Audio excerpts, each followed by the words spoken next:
Welcome back to another Smylie show. I'm Charlie Hulme. He's of course Smylie Kaufman. I'm a little bit, dejected. This being our first topical episode since we were sitting in the same living room, feeding off the same vibes. You got some nice wood paneling behind you. I'm back in my boring third floor attic in Durham, North Carolina. But you are where you are because you are jet setting right now. You are all over the United States of America, covering golf, doing all sorts of golf related things. And the place everyone saw you last was having an absolute blast on the 16th hole at the WM Phoenix Open. So we're of course going to get into a ton of stuff, all sorts of things happening at the WM this last week. So we're going to get into all that. Of course, you and Kiz calling shots on 16, which was awesome. But it feels like maybe the best place to start to kind of set the tone for the whole the week that was at TPC Scottsdale was the weather. Kind of just setting a weird tone for the entire week down there. Very unexpected weather for Arizona. I feel like you may have a rain cloud following you around. I mean, you brought the weather to Pebble Beach. You brought the weather to Phoenix. I think you're in LA now. There might be some weather this week. Like, are you glad you packed rain gear? I guess is my first question. Yeah, man, it was just for the weather in Monterey was so. It was just so bad. And then we get to Phoenix. Yeah, it wasn't great there either. It rained, and then it was. I mean, Shane Lowry called it the most cold he's ever been on a golf course. So, like, if an Irishman is saying that, like that says a lot about just the conditions that the guys played in Phoenix. And, like the days that it would not rain, then the next day we would have a frost delay. So it was like one or the other. It was like, okay, is it raining? Okay, whatever. It's terrible. We're playing in this and it's cold. And then finally the days that were sunny, then we had 2-hour frost delays. So just a terrible weather week in Phoenix. Overall, Sunday was fantastic, but still a frost delay in the morning. It's a miracle they finished on Sunday evening at the buzzer. I was looking at the scoreboard heading into the leaderboard heading into the day, and I was thinking, if we're going to ask Nick Taylor to finish 30 holes after a frost delay, there's just no way. And not only did he finish 30, he finished 32, which was a minor miracle. Despite all of that frigid weather, the rain, frost delays, this and that, you still managed to have quite a time out there in Phoenix. All sorts of fun stuff. So here are the things I have written down. I'm curious if you have others in mind. Shot a little bit with Joel Damon interacting with some fans in the pro shop. That was quite fun. Had a little conversation with the newly retired Nick Saban. I saw a video of you running out to the 16th hole as the gates opened on Saturday morning. That was delightful to watch and rewatch. And then, of course, mentioned off the top of the show, hosting coverage on that 16th hole with Kevin Kisner, which was a blast. I did the Saturday run in watching that footage. I was scared to death you were going to slip on that wet pavement and be on the IR for a few weeks. Like, what kind of traction were we rocking on the shoes on the jog out to 16? I think I have like On Clouds. I think that's what I have. Yeah, I think those are my tennis shoes. Yeah, they performed well. It was a little dicey right there, and you never know with a mob of people what's going to happen, especially when you haven't really run since college. Yeah. And I had to get to the point quick. It felt like a cross country race. I ran cross country back in when I was in middle school, so you just kind of have to get to the point. And from there you got some space. And I was ear to hip pocket, like I'm pumping the arms. But then it got to a point where the adrenaline wore off, and then just the overall fitness level, I guess you could say, kind of set in of maybe you're not built for a 400, if you will. And more of a 100-yard guy. Yeah. I thought I ran a great 100 yards. And then after that, I was just totally gassed. And I got to 16, very tired. But also, I'll say this too. The next day, I was like walking around. My hips are like so tight. My quads are sore. And I'm trying to figure out, like, what did I do last night? Like, what did I do anything different? Like, did I not like stretch very good yesterday? And then I was like, oh yeah, I ran. I forgot I ran for the first time in like 5 years. So. But it was good to see, I was, I definitely got off to, I thought a good start, kept pace up, and then just very slowed down pretty hard. And then I went back because I wasn't on air till, 1 o'clock that day. And that was at 6:30 in the morning. Went back and I just passed out for an hour, just like totally. I was just gassed. I was like, went back. You just went straight back to the hotel because I was freezing. Ran back. No, they gave me a ride back. I needed a hot shower, and I was like, I'm just gonna lay in bed and just like hang out for a little bit. Next thing you know, like I think I was still in like clothes, and I was just like woke. I was like, whoa, okay, maybe I'm not built for the 6:30 a.m. run to the 16 stands like everybody else, because everybody else that ran there went there and drank beer and were partying. But yeah, maybe I'm not quite in shape myself or in shape to be a patron at the WM Phoenix. I'm gonna call them patrons. Let's call them patrons. That's good of you. That's big of you. Yeah, there's nothing like that first run years after you ran. Like when you're chasing your dog around every once in a while, and you think you got it going. You're like, I could keep up this pace, and it's the cardio leaves you quickly. So and when it's cold, oh yeah, that's the big like short breaths. Yeah, but it's a different breath. It's like almost like your lungs don't know how to work type of breath. You know what I mean? Yeah, like scuba diving a little bit. Yeah. Moist air. Like I'm breathing in a paper bag when I'm running. It's kind of what it feels like. How much of basketball, high school basketball, Smylie, did we get? Boxing out, holding off other runners out to the 16? Luckily I was out in front. Like I gave myself a position, like a 3.5 yard head start, just because all it takes is 2 dudes to start sprinting for the entire pack of zebras to start going. And then it's just running from the bulls from there. And I knew that I'm a long strider. So I'm a long strider. I knew as long as like I'm in a position to be able to get off to a quick start with a couple good steps, because you just can't get tripped up. So I just needed to not get tripped up at the beginning. My producer was concerned. He was just like, just don't get hurt. And I'm like, okay. And didn't get hurt. What, did I get sore? Yes. But yeah, it was shout out to all the boys that go straight from the bar to that type of situation, because I bet they're hurting today on Monday. It's amazing. It's an amazing feat. The running of the bulls imagery is great. I can just imagine you just like clinging to the side of the fence for dear life as like a herd of human beings are running out to 16. Just like, I had to get out of the way. Didn't want to get gored. Couldn't risk it. It was a lot. And then of course you go back, you get your nap in, and then you head back out. That looked like a ton of fun. I'd say you and Kiz. I mean, Kiz was of course on the show, golly, about a month ago now, I want to say, maybe, a few weeks ago, right around the Sony Open, and you two had a blast. Kiz was, telling amazing stories, told the Phil Mickelson President's Cup astrologer story, which was a fan favorite of many on the internet. So awesome seeing you all, same place, same time, co-hosting coverage. I love the Dumb and Dumber hand warmer conversation. That was a high point. I also love the Arizona state flag conversation that had some real Lloyd and Harry vibes.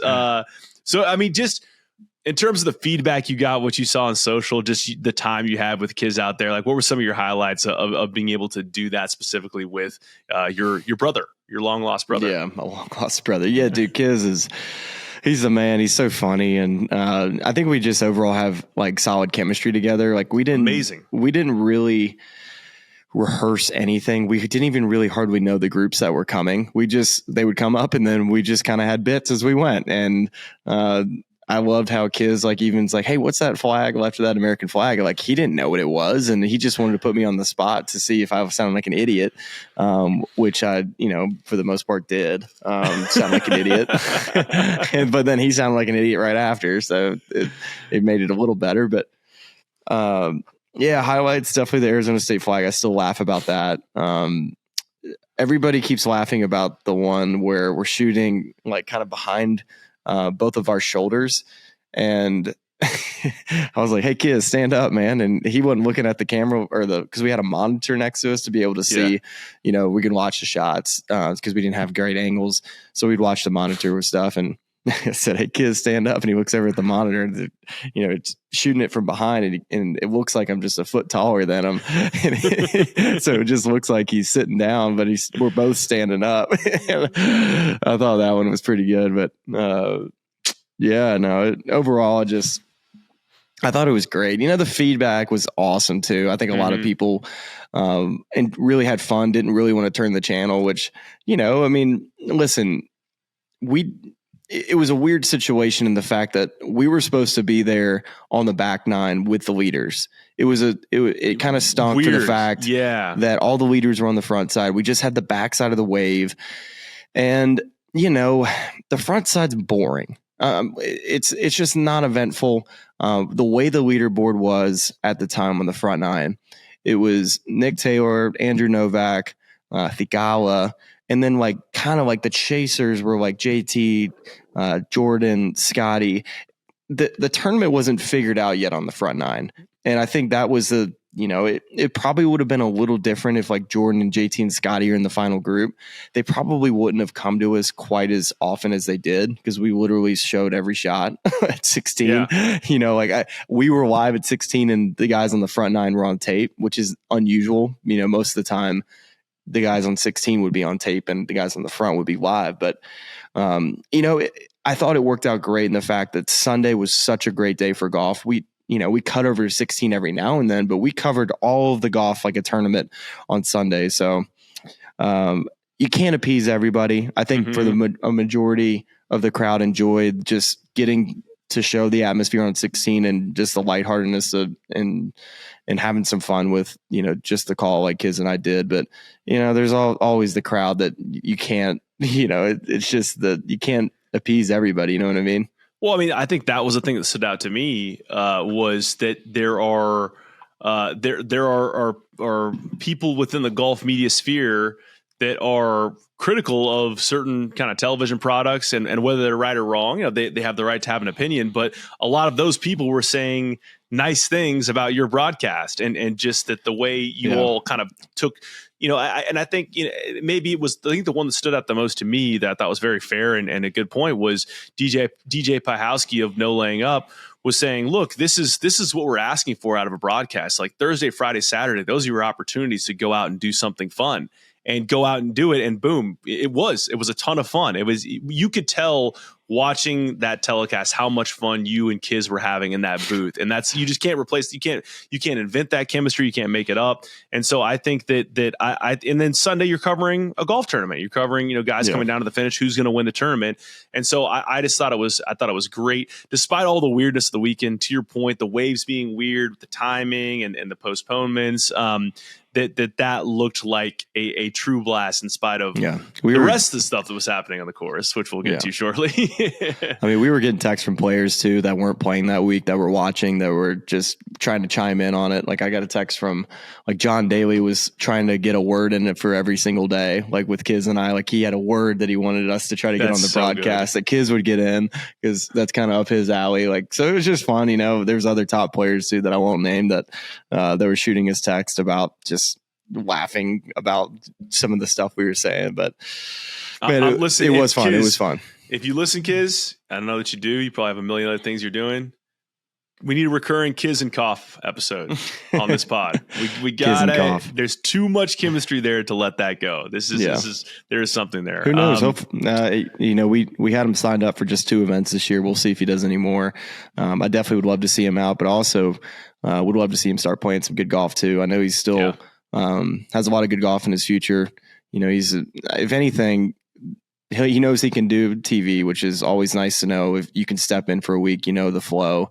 But also, you're going to pick up things about yourself that you see from the broadcast that you can take into your game as well. So, just seeing the other side of it, I know I've mentioned that before. I think that'll be an added benefit to Kiz as he, continues.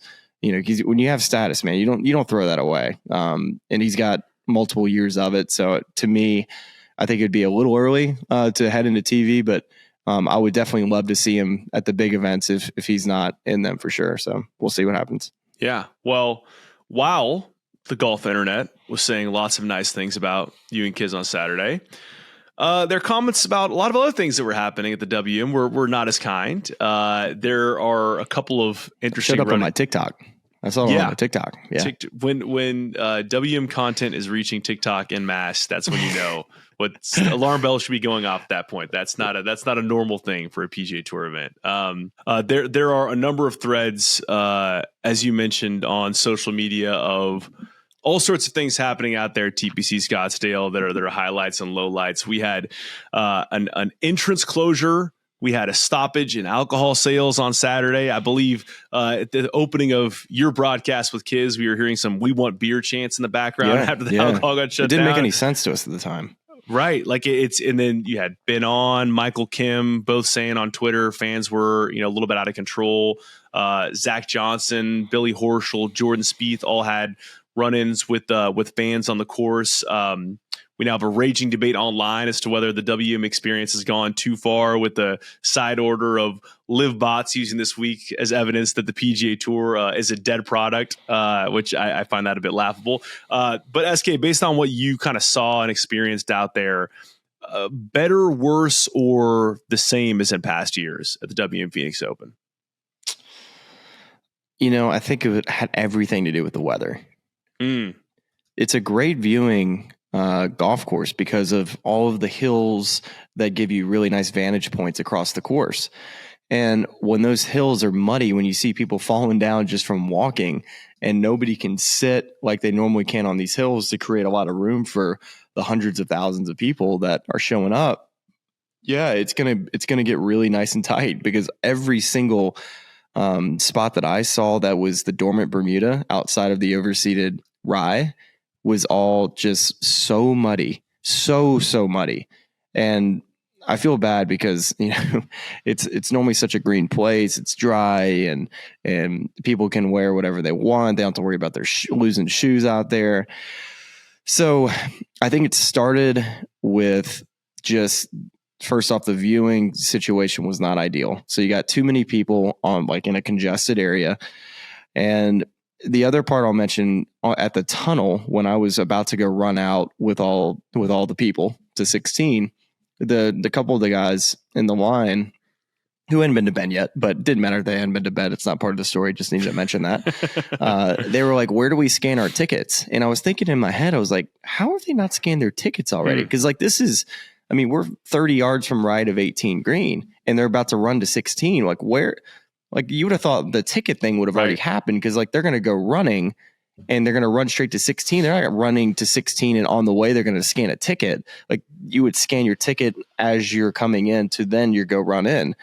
And so I think it started early that morning on that Saturday, because now we have terrible viewing situation because all of the mud, everybody's gonna be on the cart pass, very tight viewing area on 16 outside the suites, which I know is very well documented that it's a little too corporate, but I think I don't know. That's not for me to say. But anyways, to get to my point here, I think just the combination of those two things, that I heard that friends of friends were now texting all the people they knew in Phoenix. It's like, hey, if you don't have a ticket, they're not scanning today.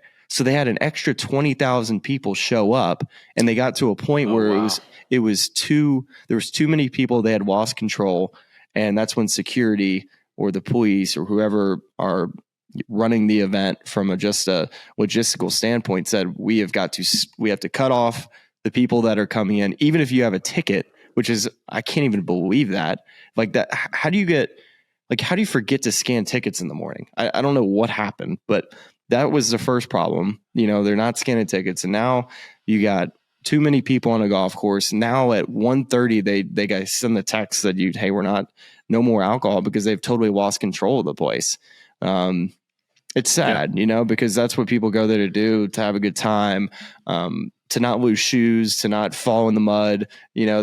That to me made the event just not as good of a spectating event for at least Thursday, Friday, Saturday, because it was so cold Thursday, Friday. Saturday was just also cold, but still so muddy and still a little rain in the morning. But Sunday was, I thought, a fantastic normal WM Phoenix Open day. And I have a video I can send you of, actually, I posted it to my Insta story for those that have seen it. And it was right after Scottie Scheffler hit that shot on 16, almost made the ace. And it was one of the coolest scenes I've ever witnessed, because Scottie's walking up to the green and people are just Scottie. And it just was like, if I was Scottie, like that moment, like walking up to the green, even though he wasn't going to win the tournament, I mean, that's like you'll remember moments like that at the end of your career, just thousands and thousands and thousands of people just chanting your name. I just thought it was so cool. And that to me is what the event is about. It's like a star like Scottie Scheffler going up on the 16th. He's trying to fight to win this tournament, almost makes an ace. And then you have the thousands of people cheering on a huge moment.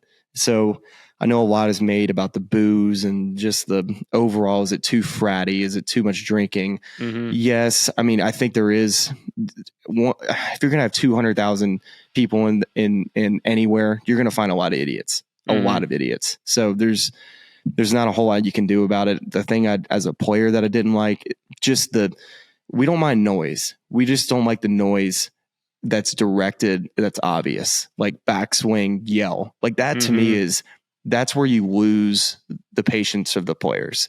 Now the nagging of maybe a certain thing about a player, I think that's the thing you sign up for there. Like just the stuff that, whether it's me not playing well for a couple of years and they say, hey, you're going to go shoot 80 out there. It's like, hey, you got to stand up there and know that might be said about you. I don't need to name the players that chat back, but I mean, you have to imagine what was said to Zach. Well, and I mean, there's video of it. I mean, I think Jordan Spieth and Billy Horschel reports for both. I mean, we saw it for Billy Horschel. Billy Horschel was watching. I support the Billy one because Billy, of course, yeah, he was standing up for the Monday qualifier. Exactly. He's trying to make money. It's like, that to me was really strong of Billy to say that, because listen, dude, this kid he's trying to make a bunch of money, right, and he made the cut. Like, don't be screwing up a kid who's like on a Monday trying to make a dream into a reality. Well, and I think, Billy's defending a guy where they're yelling in the middle of his backswing. Jordan, someone yelled in the middle of his backswing. Yeah. The same Zach thing Johnson happened to JT too. Yeah. Well, we don't know what happened to Zach. We don't know. We don't always saw was a video speculate of him taking exception to what is said was a Ryder Cup jab. There is a story that was written on this whole topic by Theo Mackey of the Arizona Central that's really well done, where he kind of sat down in depth and talked to Zach Johnson. And I thought there were a couple questions and answers that are worth reading that kind of illustrate both sides of where Zach Johnson's at. Because I think people pull the headlines on Zach and say he hates this. Why is he playing if he hates this? So he's asked, did you feel like things were over the top in a way that was inappropriate over the course of the week, especially on Friday and Saturday here? Zach says, this tournament has been inappropriate and crossed the line since I've been on tour, and this is my 21st year. Bold stuff, right? So then the follow-up there is, at some point, was that a good thing, or has it never been your cup of tea? Zach says, bottom line is I don't have to play if I don't want to, but I keep coming back. So there's a little bit of, hey, look, I'm still choosing to be here. And so he's asked, I'm just trying to get a feel for how guys are feeling about the event after yesterday. And Zach says, at some point, I don't know what the line is, but you have people falling out of the rafters. You have fights in the stands. It's to the point where now, how do you reel it in? Because it's taken on a life of its own. I think the Thunderbirds probably need to do something about it. I'm assuming they're ashamed because at some point, someone's either going to get really, really hurt or worse. You got a woman falling down 20 feet. Well, that was an accident, by the way. Like, yes. She was like leaned up against a rail and just like somebody was going by and like she fell. Like, it was a total accident. Total fluke. And I think all of it gets painted in the same brushstroke of, it's all bad without knowing the details. I think the last piece that I think is important to add context to everything that Zach said and everything's been tweeted about it is the reporter asked him, do you expect to be back next year? He says, well, I'm almost 48 and I don't know. I don't have any idea if I'm going to come back or not. That's a team decision / wife decision. You're hitting me at a very emotional point right now. So if I were to say I'm going to come back, I'd probably say no. But at the same time, I have no idea. I read all that just because I'm curious from what you've heard from other players on how they feel about this weekend and how much of that might have been in the moment, knee-jerk reactions, stuff that they don't like to deal with on a golf course, and then upon reflection saying, hey man, this is what this event is. And, it may take me some time to kind of decompress or get over it, but also you also have to celebrate the moments like you illustrated, the Scottie coming up, those sort of chants. I mean, that happens, at not every tournament with that sort of fan support like that. So what, if anything, have you heard from players on how they feel about the way this specific weekend went? I mean, it's WM Phoenix Open. Yeah. That's just how it goes. It's the WM Phoenix Open. It's the Catalina wine mixer, man. Like, we don't mess around in Phoenix, man. Like, dude, I don't know, man. I don't like those comments to me just are whatever. Like, there's just no reason to say them, it's because it's, now you're painting you backed yourself in a corner. Yep. Now you can't play again. If you do, if you do, they're gonna boo you mercilessly. I mean, those people are never gonna forget that. Yeah, I don't know. You just know what you're signing up for when you play there. And I will say that it's probably one of the back nine is so good out there. Like, there's so many fantastic shots. The course design is just so good, and probably, I mean, you can argue that it is one of the better 4-hole stretches on the PGA Tour to finish a golf round. 15, 16, 17, and 18. It's just a perfect combination of risk reward down the stretch. I just think the golf course and the theater and the show, it never disappoints on TV on Sunday because you just have to hit such good shots. Yeah. And we are, I guess we're almost 30 minutes into this episode and we still have not gotten to the golf. We will get to the golf, I promise. Who won? Who won this golf tournament? I think, I agree with all those points. And I think the other context that this deserves is we are in a time in golf where the fan feels left behind in a lot of different ways, and this is kind of the ultimate fan event in terms of like, we get to go and do things the way we want to do things here. And so I think some of the, while I can understand how the players feel and reacting to things on the golf course that make their job as professionals difficult.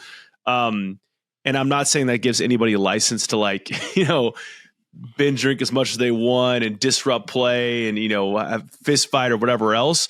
I think it's the whole context here is like, this is supposed to be an event for the fans to really enjoy themselves. And if you're going to also cater that to, whether you want to frame it as player needs or safety needs or whatever else, like it's a tough scene if it's player needs, because it's like, really, players are getting, and I'm not saying that's going to happen. I just think that the optics on that can get a little bit tough from a fan perspective. Well, what's happened here, and like the 16th hole has been it's been tried to been emulated at a lot of different tournaments. Like the Live Golf, for instance, like they've tried to do it at Adelaide, the event in Australia. And listen, the Honda Classic, back when it was a really good event, I know it's we'll see what type of field it gets this year, but the Honda used to be a really big time event when I was on tour. And I'll say that the 17th hole is probably one of the more difficult par threes that we play on tour. And they built a stadium around the tee box and up the side, kind of similar to like their 16th. And dude, it got way out of hand. And it's the hardest hole that we play on tour, like one of the hardest par threes. And so, because that's a party scene too, right? That tournament can get a little party scene-ish. The 17 was, yes, they try to make it a party scene on that hole. And to me, like, it just, when I was playing, I was really frustrated with tournaments that try to recreate the 16th, that it just didn't fit with the identity of the tournament. Like if you're going to be a party tournament, it's like, man, like this is our job. We're trying to play for, if like we're going to have idiots yelling at us about, I know it's kind of what NFL players or NBA players experience every night, but I just think it's different, right? It's not a team sport, it's an individual sport where we're, trying to fight for our job every single shot, and no harder than the 17th at Honda. And then there's other places like the Canadian Open. But I think they do it right over there. Like they have a really great identity. It's handled really well from the fans, the Canadian fans. Like the security is great. I thought when I was playing at Honda at 17, it just was a little insane. for such a hard hole. Like, put it on an easy hole. Give us a wet, like, give us a 9-iron. Don't give us a 5-iron with an in off the right wind off of an elevated tee where there's nowhere to miss it. That's what I'm like. Just make it easy on us if you're going to have idiots, yelling at us. Well, because what was it Saturday? It was like a gap wedge on Saturday, right? Yeah, it's fine. Gap wedge to a front pants. Well, like we can. It's every day though. That's true. You got to play 16 every day, and that.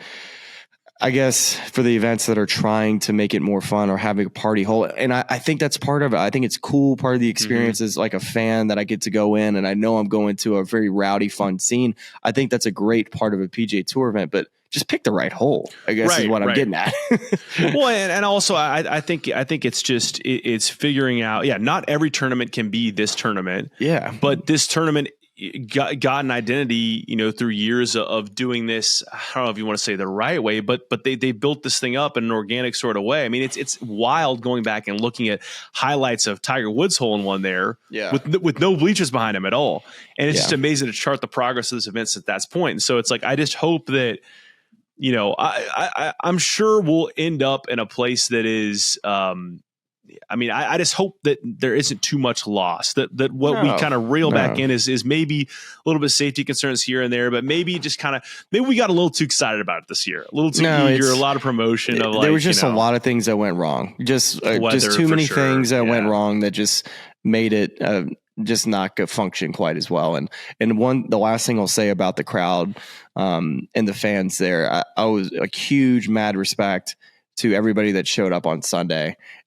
They stayed through the entire, there was hardly anybody leaving. They wanted to stay and watch the finish. They stayed on 16, 17, and 18, still like 5 to 10 deep on those holes to watch the finish. And we kicked off the Super Bowl, when the leaders were on 15. So the fact that everybody hung around and wanted to see the finish and be a part of that event, I just thought, man, that to me was a huge just win for just somebody who's a part of, golf like we are. And I'm out there watching and thinking like, the spectators aren't going to be out there towards the end. Everybody's going to watch the Super Bowl. There's only going to be a couple hundred people that are still hanging around. And there's just thousands and thousands and thousands of people in the last 3 holes.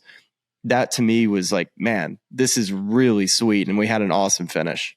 I was shocked by that. And that takes us right into the finish we had, because watching Nick Taylor against Charlie Hoffman in the playoff, I forget what I was watching with. They're like, so no one's there, right? Like, actually, it's just as loud as it's been all tournament long, and they're pumped up to see who's going to win this golf tournament, which is a stunner, a quarter into the most watched event on television on a yearly basis in the United States. So let's get to Nick Taylor's finish. I mean, goodness gracious. Charlie Hoffman, he talked a little bit. I feel for Charlie that he left that last birdie putt on a 72nd hole just 6 inches short. If he gets to 22, he probably wins the golf tournament. But Nick Taylor birdies 3 of his final 4 holes to get into that playoff with Charlie Hoffman, then birdies both playoff holes to win. So that's 3 consecutive birdies on the 18th hole. Led the field in strokes gained putting this week. I think was just shy of 10 strokes gained putting on the field. It's just absurd.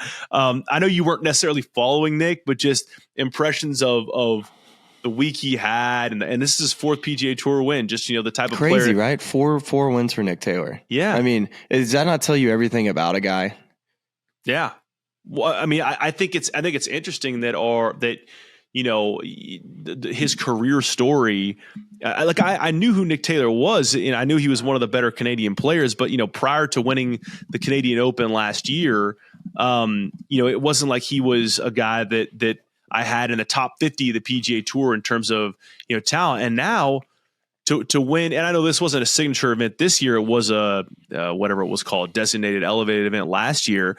But this was a strong field, for a non-signature event. Like for him to win the Canadian Open, to win this event, I mean, he's a virtual lock for the President's Cup this fall. How great is that too? Isn't that amazing? Love to hear that. Yeah. He's up to 28th in the world. I was just kind of curious what his chart was. He was kind of living in the, the 70 to 60 range. It kind of was right around 50 for a while, and now up to 28. I mean, listen, a guy that's won 4 times on the PGA Tour, I mean, that's not many guys have won 4 times on the PGA Tour, Charlie. I mean, there's been a lot of one-time winners right here. A lot of guys have done what I've done. Not, once you get to 2, it gets a little less, but when you get to 4, that's it's kind of different company, man. And Nick Taylor, I think, is a type of player that once he gets in contention, you just can't rule him out. And I don't know what that means, meaning, because is it just because that it just happens to get hot that week, or is he just really good, and for whatever reason that week everything just kind of lines up and he just takes advantage of his opportunities? It's hard to say, because winning is so difficult to do because you don't get opportunities. I mean, how many opportunities has Nick Taylor had to win? If he's won 4 times, I mean, has he had 10 opportunities to win on the PGA Tour? It's probably right around that number. Mm-hmm. And to the fact that he's closed potentially close to 50% of the time when he's been in contention is a really dang high number compared to a lot of other guys when they get in contention. So for Nick, I think it says a lot about how he can handle himself mentally under pressure and be able to deliver in big moments. So when you bring up the Canadian background, being in Montreal for the President's Cup, I mean, that's going to be one of the biggest events of his life, just to be able to play in front of his home crowd. And he's already won at the Canadian Open. So I'm sure he's going to be the Tiger Woods up there this fall. Well, and it's funny because I was thinking, without looking at stats, historical stats last year, I looked at the strokes game for this week in the tournament, but just trying to think of, what is Nick Taylor's superpower? What's the thing that makes him an elite, tour pro? And the thing that sticks with me most is just that intangible quality of just making the big putt when he needs it, which it's hard to kind of define that. But I mean, golly, that's a great thing to have. It's the metric. It's the dog. It's like he's got that dog in him. So you go send the X-ray. You go check the X-ray. He's got Canadian a dog terrier in his heart. He's barking. but even I can't put him away. You can't put him away. And it was. Let's think about this. He hit it in. He laid up on 15, which I think is something that has been lost in this. Because if he would have lost, we'd have brought this up. That man, like if you're losing a golf tournament, you have got to go for it on 15. Laid it up.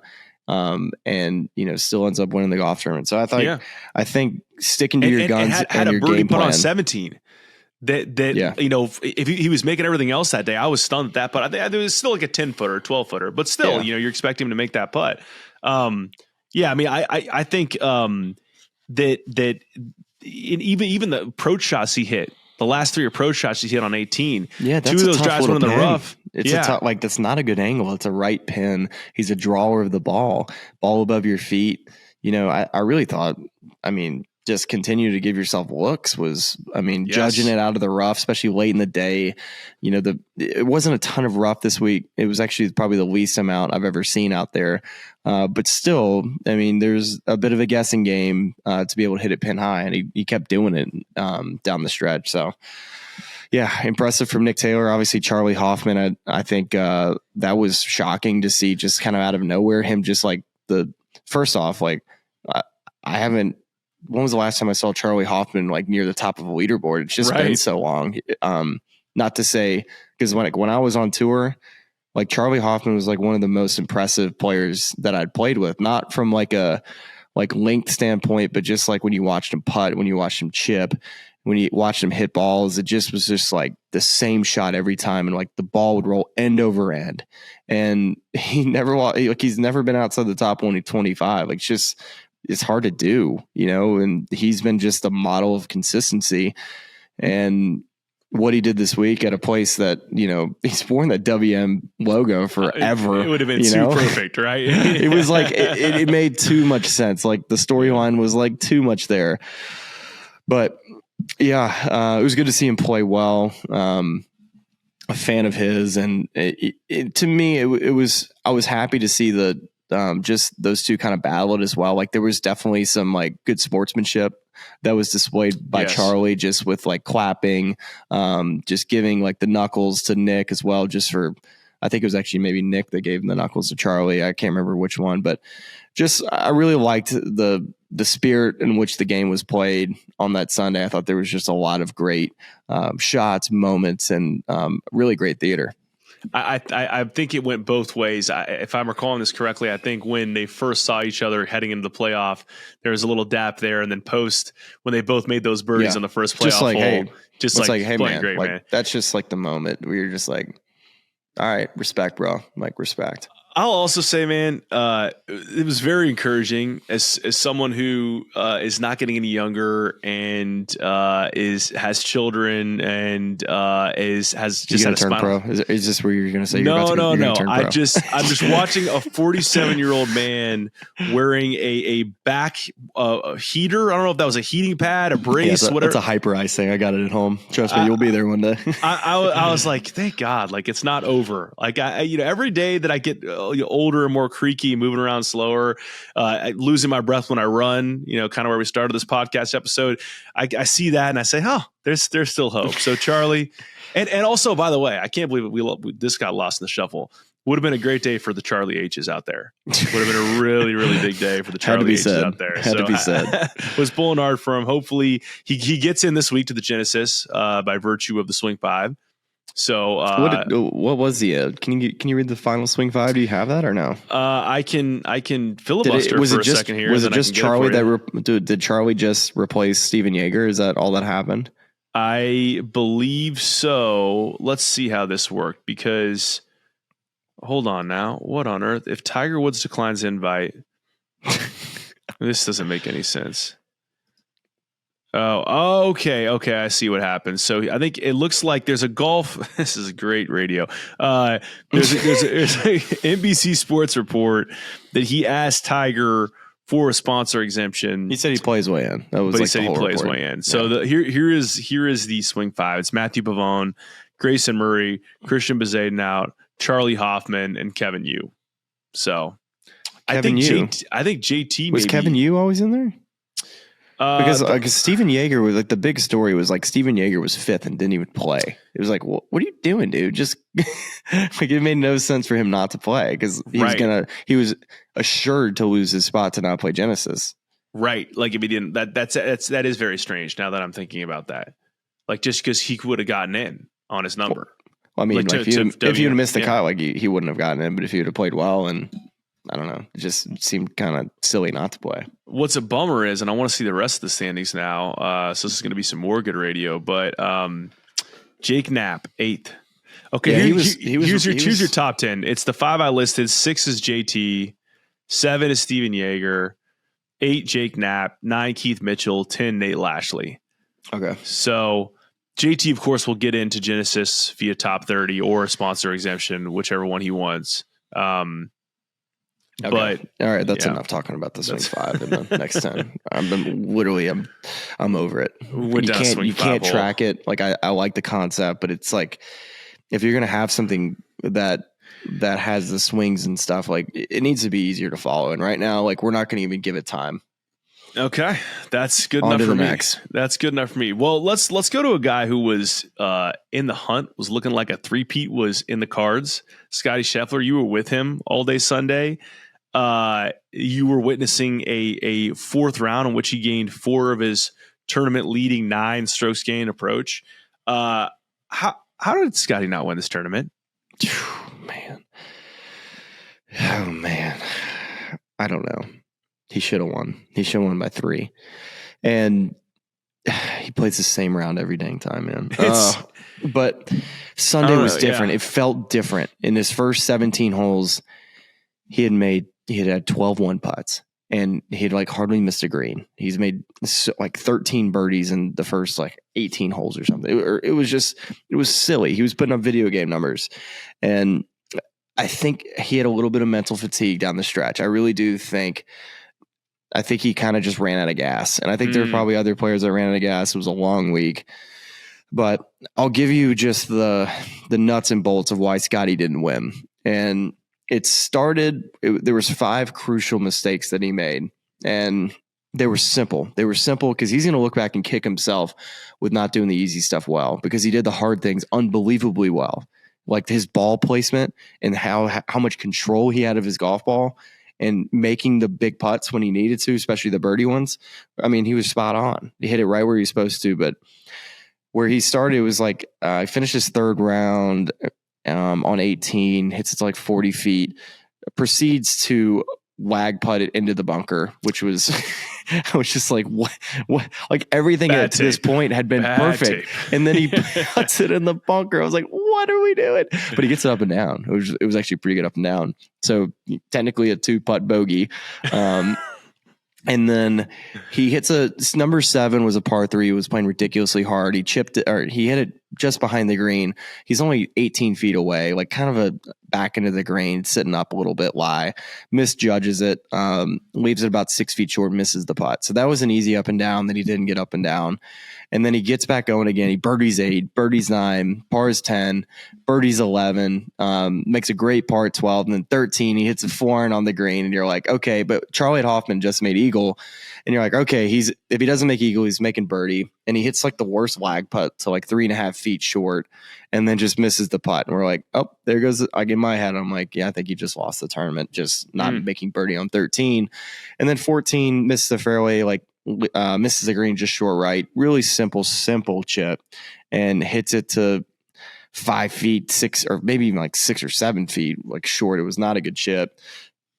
Misses that putt. So like back to back, just bent, like just knife in the heart. And 15 hits it short left, chips it up to like 3.5 feet, and then misses that one, and then almost makes a hole in one on 16. It's like, it's like, man, if we just cleaned up the bull crap, on those holes, and this will lead me into my my one thing that I always used to track, and I tell so many high schoolers, amateurs, pros, this bit of information that I picked up from Scott Brown, and we're having breakfast at Bay Hill, and I think this is my rookie year, and Scott Brown's telling me the story about how he had learned from, I think it was VJ's old caddy, who had found out that Tiger Woods had this system of being able to track his rounds based on doing the easy stuff well. And it was like a point system. And to this day, I still used to track, at the end of my round, how many points I would have in this system. It is so simple, but I'm telling you, if you start keeping track of this, you're going to start seeing your rounds, like, especially like the days as a pro where I'm like, man, I'm like, I feel like I'm not getting anything out of my rounds.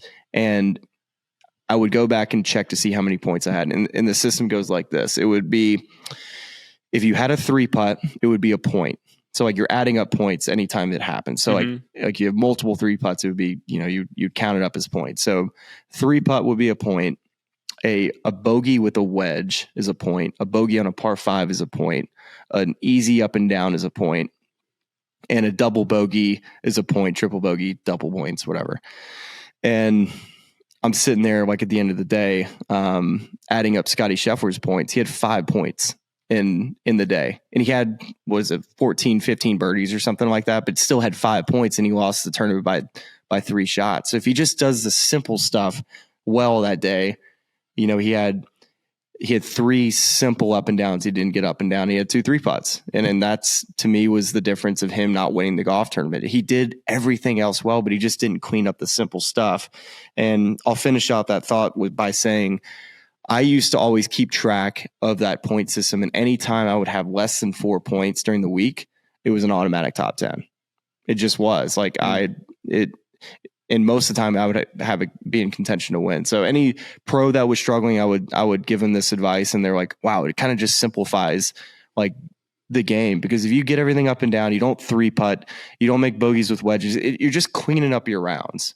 So I hope you wrote that all down.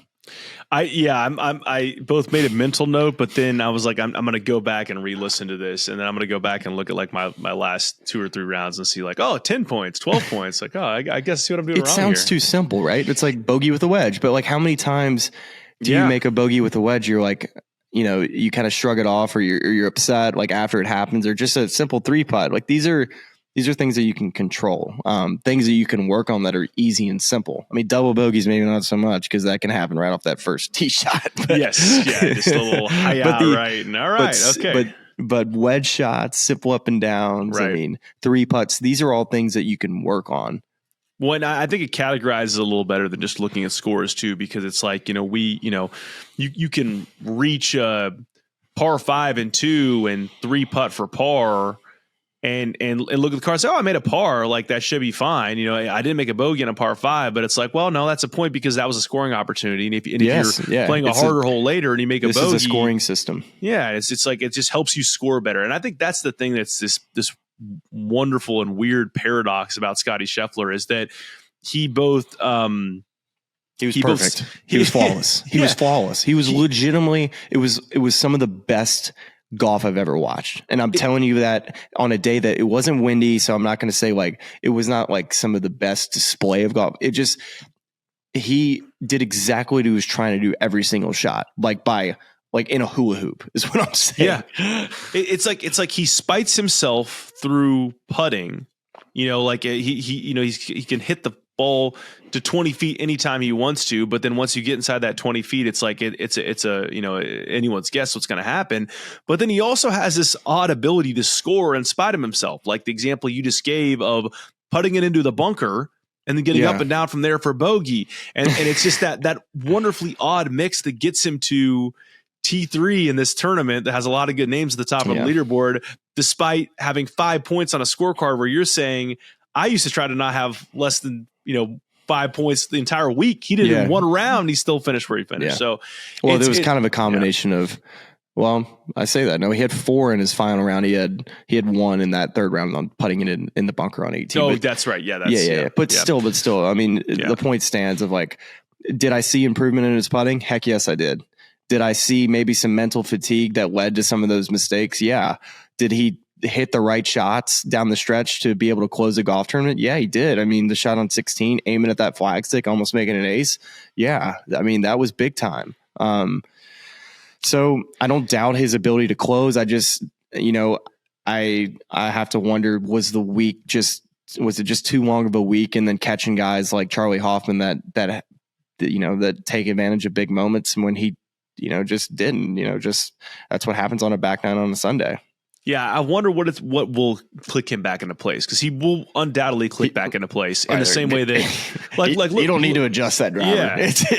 He's fine. Well, look at the way JT's playing now.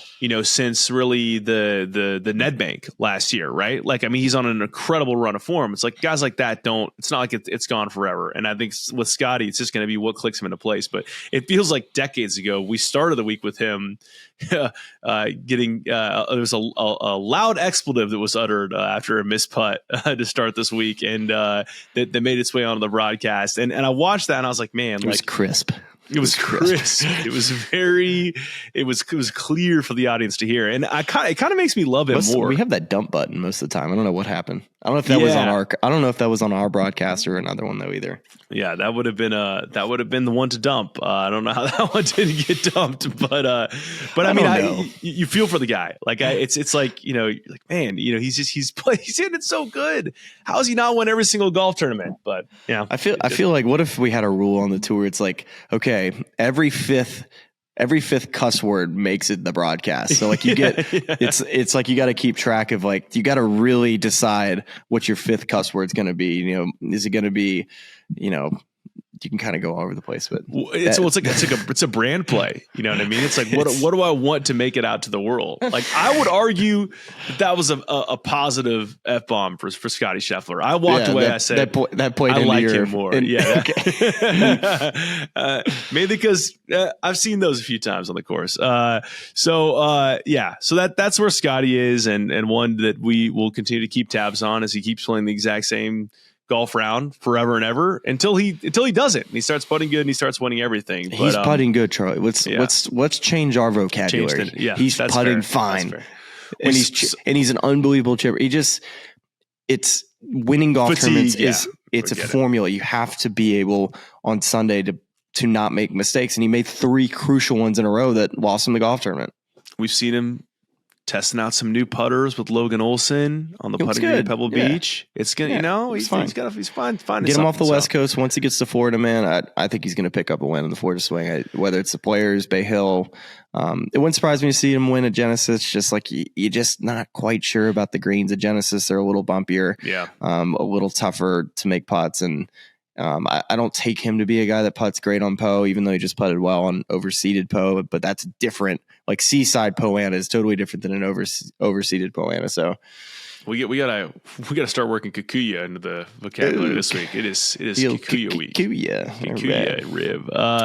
Let's chat briefly about Scotty's pards, Sam Burns, because Sam now has a T6, a 10th, and a T3 in his last 3 starts. And that T6, he was right there in the final group, and obviously 17, 18 kind of blew up. So that could have been better than it was. And the 10th, of course, didn't even get to play the final round.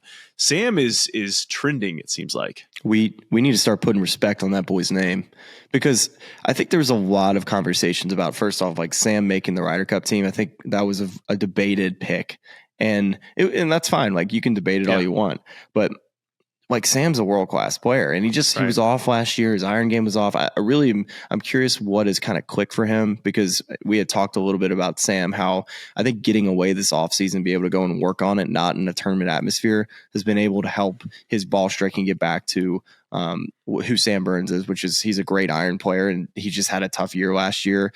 I'm not sure exactly what was off, but need to get to the bottom of that so I can report back to all the listeners and watchers. But I mean, Sam's one of the best. He's putting it better than anybody right now, and it's just so fun to watch that man roll the rock.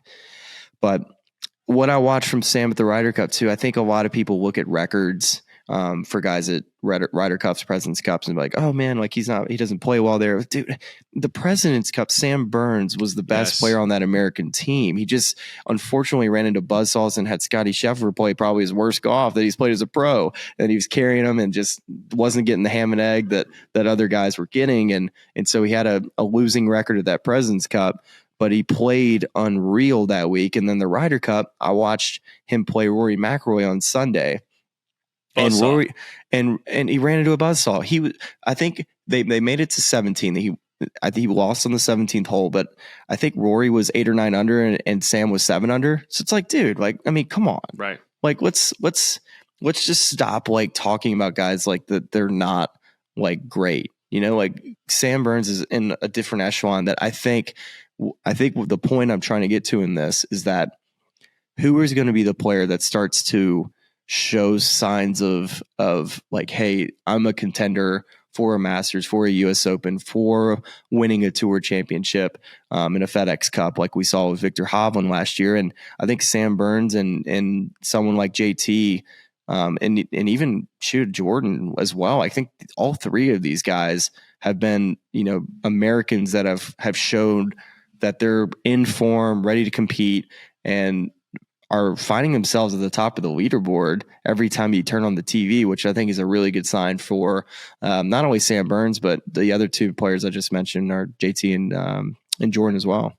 Yeah, I mean, it's been an odd year because, and the next thing we have on the rundown is just it's been the year of the long shot. I mean, hero of the odds, according to at PGA Splits 101 on Twitter, Ron Close. I don't know if I'm saying his last name right. Apologies if I am not. But Chris Kirk, 200-1. Grayson Murray, 400-1. Nick Dunlap, 300-1. Matthew Pavone, 130-1. Wyndham Clark, 100-1. Nick Taylor, 175-1. I say all that to say, yes, Mr. Kaufman, you have a comment to make. If one of you has a ticket, a receipt on Wyndham Clark at 100-1 at Pebble Beach, please send it over to me. Please produce it. You send it over to me. I quit my job and I work for you. I quit my job and I work for you.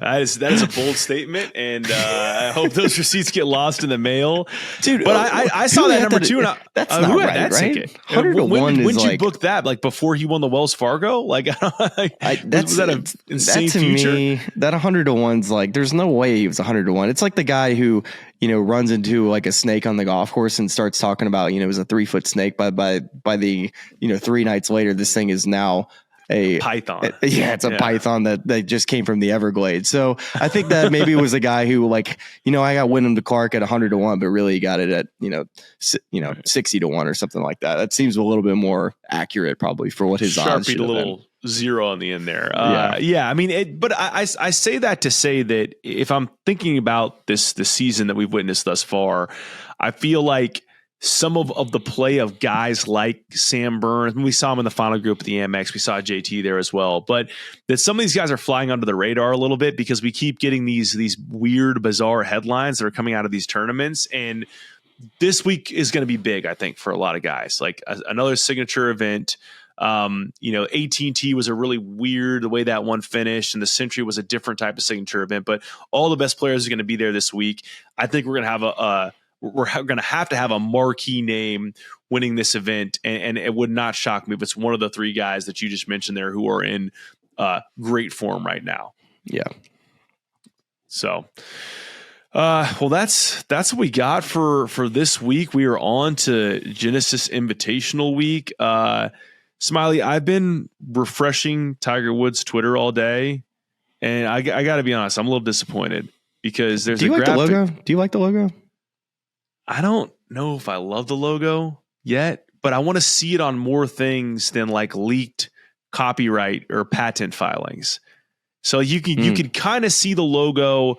He tweeted this sort of shadowed, teaser image on February 10th that said a new day rises 2/12/24. Well, here's the day, and I'm not seeing any official merchandise with the Sunday Red logo on it. And I got to be honest, I'm pissed.